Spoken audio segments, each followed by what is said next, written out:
જે રીતે ગઈકાલે રાત્રે ભારતીય સેનાએ એર સ્ટ્રાઇક કરી છે એનું આપણને સૌને ગર્વ છે. આજે આપણે સર્વ ગર્વ સાથે ભારતીય સેનાને અભિનંદન આપીએ છીએ. એક એક ભારતના વીર જવાનને અભિનંદન આપીએ છીએ કે દેશના લોકોની જે આશા અપેક્ષા હતી કે પાકિસ્તાનના આતંકવાદીઓને મુંહ તોડ જવાબ મળવો જોઈએ, એવી ભાષામાં જવાબ આપવાની શરૂઆત થઈ છે.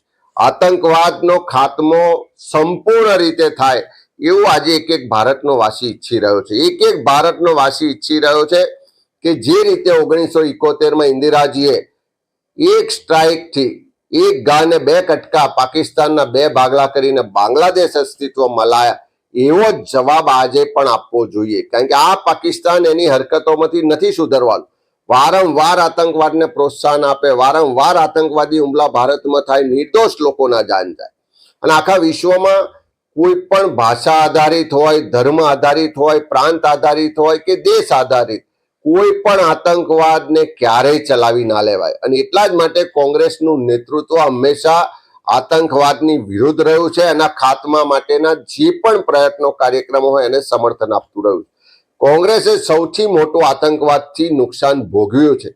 દેશના બે પૂર્વ વડાપ્રધાન સ્વર્ગસ્થ ઇન્દિરા ગાંધીજી, સ્વર્ગસ્થ રાજીવ ગાંધીજીને આ દેશે આતંકવાદથી ગુમાવ્યા છે.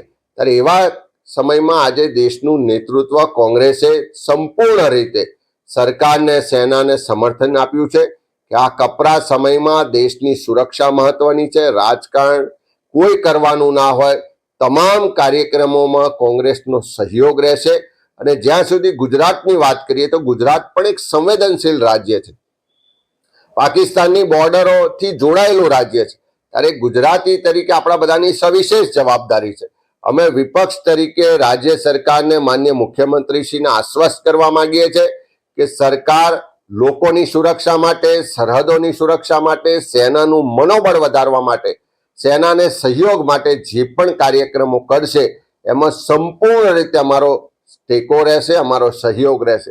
હું કોંગ્રેસના કાર્યકરોને પણ વિનંતી કરું છું કે સરકાર દ્વારા જાગૃતિ માટે મોક ડ્રીલના કાર્યક્રમ આપવામાં આવે, નાગરિક સંરક્ષણ માટેના તાલીમ કાર્યક્રમો આપવામાં આવે કે બીજા કોઈ પણ કાર્યક્રમો જેનાથી સેનાનું મનોબળ વધે, સહયોગ થાય, એવા તમામ કાર્યક્રમોમાં કોંગ્રેસ આગળ રહીને મદદ કરે, સહયોગ કરે. કોંગ્રેસના તમામ કાર્યકરો એમાં જોડાય અને સરકારને પણ વિનંતી છે કે સંપૂર્ણ રીતે એના માટે આગળ વધો.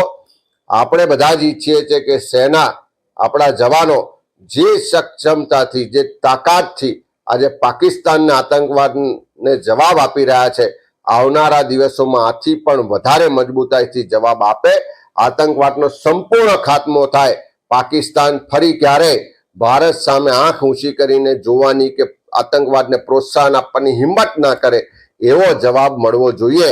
અને એના માટે આખો દેશ આપણી સેનાની સાથે છે. આ એક એક ભારતવાસી આજે સેના પર ગર્વ લઈ રહ્યો છે.